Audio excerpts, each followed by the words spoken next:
Hey guys, thanks for joining me this week for some moments of mindfulness. Today I want to talk to you about three important parts of your brain. The first part is the amygdala, and next is the hippocampus, and finally the prefrontal cortex, sometimes referred to as the PFC.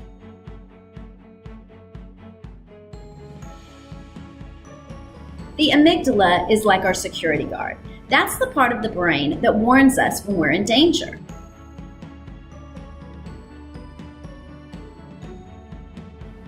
The hippocampus is like our scrapbook. That's where our memories are stored.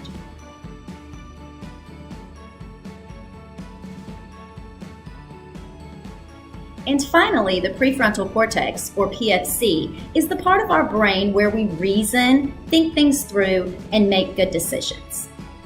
I like to think of that part of our brain as our wise old owl.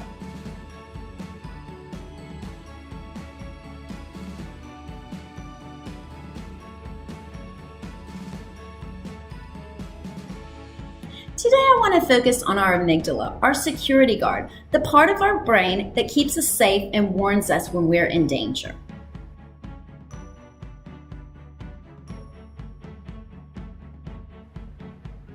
Back in the days of the cavemen, the amygdala was crucial in keeping us safe. We might have easily found ourselves being chased by a tiger, and we had to quickly decide what to do. Should we fight? Should we flee? Or should we freeze? That's what the amygdala does really well. It very quickly decides what to do when you're in danger. However, today, we're rarely chased by tigers. We rarely find ourselves in a perilous situation. See, that's where the tricky part comes in with the amygdala. The amygdala doesn't know the difference between being chased by a tiger or not knowing the answer on a test. It doesn't know the difference between being about to fall off of a cliff and being stuck in traffic and possibly late for work.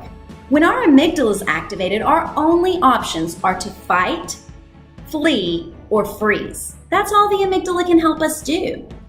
In fact, when our amygdala is activated, all the other signals in our brain scatter, and nothing gets through to the prefrontal cortex, our reasoning brain.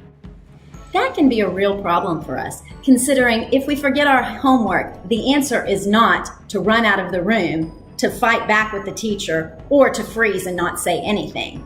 That's not going to get us anywhere. Let's imagine this is what our brain looks like when our prefrontal cortex, our PFC, is in control. We're not scared of anything. Our amygdala is not activated. All the brain's signals are exactly where they should be. Everything is clear and we can make good decisions.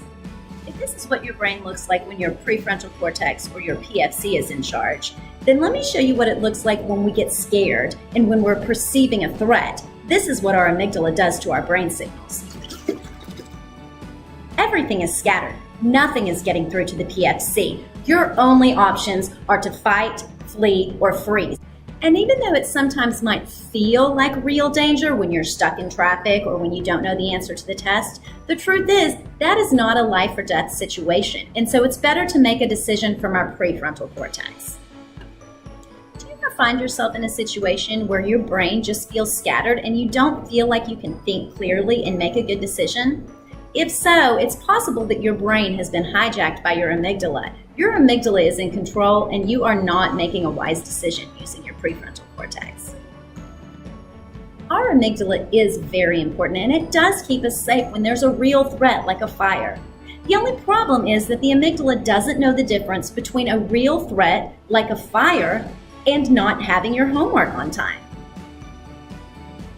Sometimes even getting a weird look from a friend can activate our amygdala and we can freeze or fight or flee. It's possible that friend didn't even mean to give you a weird look, didn't even realize they were giving you a mean look, but your amygdala gets activated and nothing good comes from it. We're going to learn how to deactivate our amygdala and move into our prefrontal cortex so that we can make a good decision when we're not actually in danger. But first, we need to get into the habit of noticing when our amygdala has been activated and when it has taken over our brain. Today, I'd like you to write about a time that your amygdala took over. What did you do? How did you feel? Did you fly? Did you freeze? Or did you fight? How did it turn out? Did you find any ways to finally move out of your amygdala and into your prefrontal cortex? Write down all those details so that you'll start to notice when your amygdala gets activated. This week, I challenge you to start to notice when your amygdala gets activated. Keep a list if it's helpful. What types of things tend to set your amygdala off? And how do you tend to react? Do you usually fight? Do you usually freeze? Or do you usually flee? Start to notice what happens in your brain when your amygdala is activated. What does it look like? What does it feel like? And if you want to go even further, maybe start to notice how you finally get into your prefrontal cortex. What do you do to calm your brain down and let it know that you're safe? Thanks for joining me today, and I look forward to seeing you next time. In the meantime, I sure hope you find your bliss and pay it forward.